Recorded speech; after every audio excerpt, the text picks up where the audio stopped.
Welcome to Around the Weird. Here's your host, the museum curator of the strange and unusual, Mr. Nothing. Thank you, mysterious voice, and welcome back to Around the Weird, a booktube channel where I talk about all the unusual and out of the ordinary literature that I've found in my travels. It is also Poetry Thursday, so I wanted to talk about some interesting poetry that I've stumbled upon, as well as highlighting a Black poet, because it is Black History Month, and I have a bit of an interesting poet today.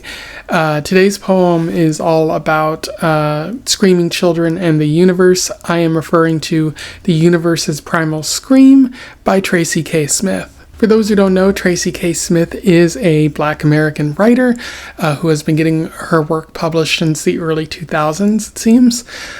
She's written a number of anthologies, some poetry collections, some nonfiction, and I think she's even had or done some translating of other people's work from different cultures and such. Her work has often included a lot of references to the universe or space or things like that, which is in conjunction with the fact that her parents were engineers and also worked on the Hubble Space Telescope, which is pretty fascinating. That would be very interesting dinner table conversations right there. I should also point out that Tracy was the poet laureate of the United States between 2017 and 2019, which is even more significant given that the person who was running the country at that time was the Donald Trump.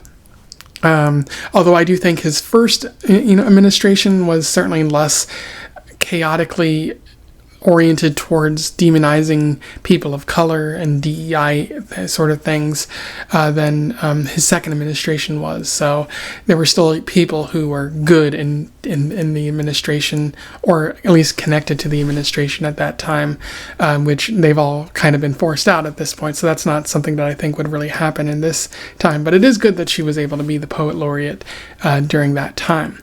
But yeah, without further ado, let's talk about this poem. I will read it and do a little bit of analysis, and we will move on from there. The Universe as Primal Scream.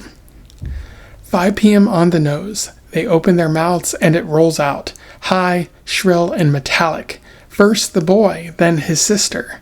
Occasionally, they both let loose at once, and I think of putting on my shoes to go up and see whether it is merely an experiment their parents have been conducting upon the good crystal, which must surely lie shattered to dust on the floor. Maybe the mother is still proud of the 4 pink lungs she nursed to such might. Perhaps if they hit the magic decibel, the whole building will lift off and will ride to glory like Elijah. If this is it, if this is what their cries are cocked toward, let the sky pass from blue to red to molten gold to black. Let the heaven we inherit approach. Whether it is our dead in Old Testament robes or a door opening onto the roiling infinity of space, whether it will bend down to greet us like a father or swallow us like a furnace, I'm ready to meet what refuses to let us keep anything for long, what teases us with blessings, bends us with grief, wizard, thief, the great wind rushing to knock our mirrors to the floor, to sweep our short lives clean.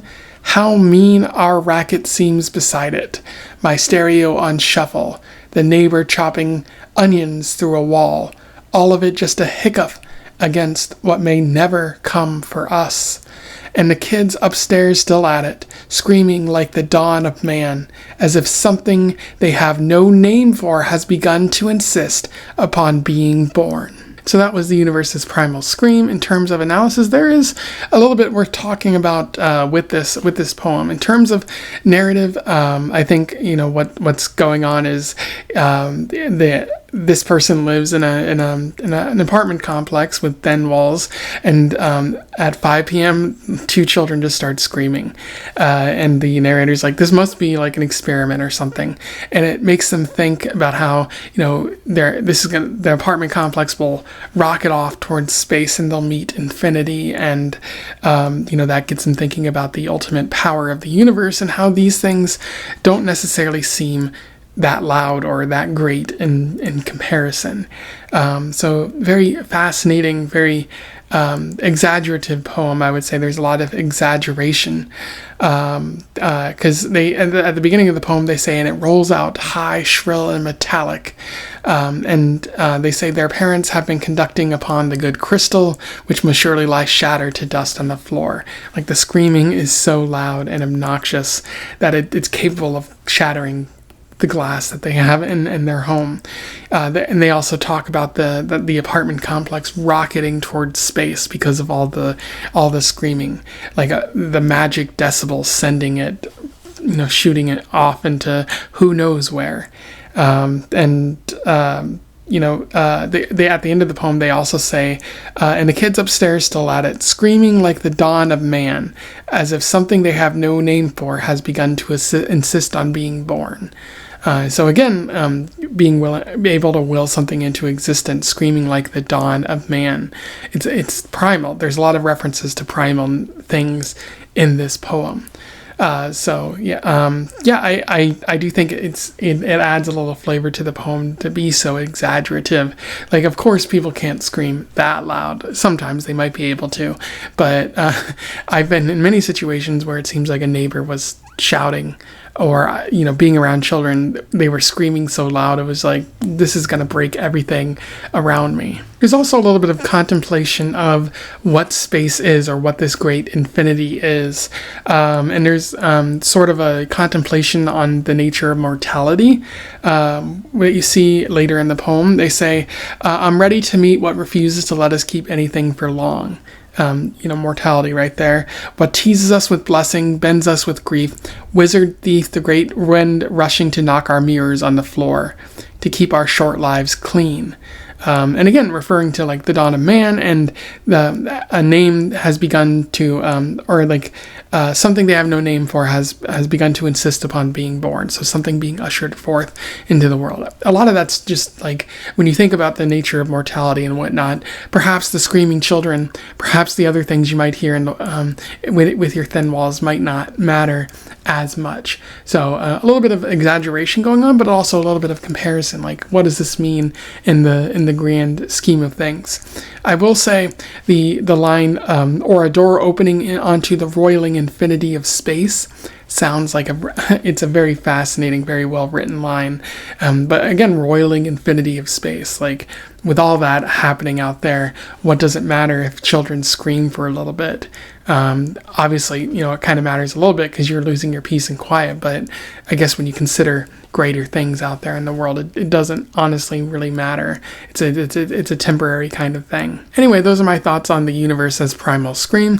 Pretty solid poem, definitely one of the more fun poems that I've been reading for Black History Month here. I highly recommend that you go and seek it out, as well as Tracy's other work. It was really hard to choose one poem to talk about today because all of them are pretty good. But yeah, there's a link to it in the description. Let me know your thoughts in the comments below. Otherwise, don't forget to like, share, and subscribe so that more people can find out about this poem, this poet, or even Poetry Thursday if you're interested in exploring more about that. And until then, I wish you the best of luck in your weird and screaming children travels. Farewell.